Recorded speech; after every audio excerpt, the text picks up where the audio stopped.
হচ্ছে পল্লব কুমার দাস, নরেন্দ্রপুরে বাড়ি। আপাতত আমি ইঞ্জিনিয়ারিং ডিপার্টমেন্টে চাকরি করি। আমার বহুদিন ধরে ফিস্টুলার সমস্যা ছিল, প্রায় 3 থেকে 4 বছর।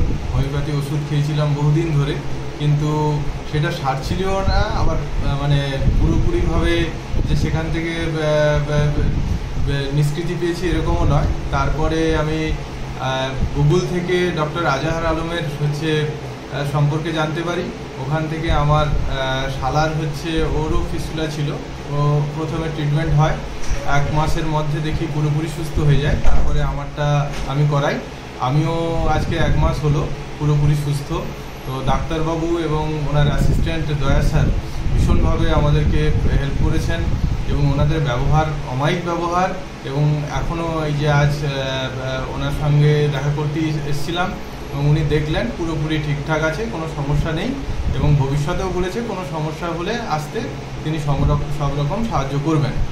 এবং আর কিছু বলার নেই, মোটামুটি ঠিকঠাক আছি, এখন আমি নিশ্চিন্তে আছি। এবং সবাইকে ধন্যবাদ।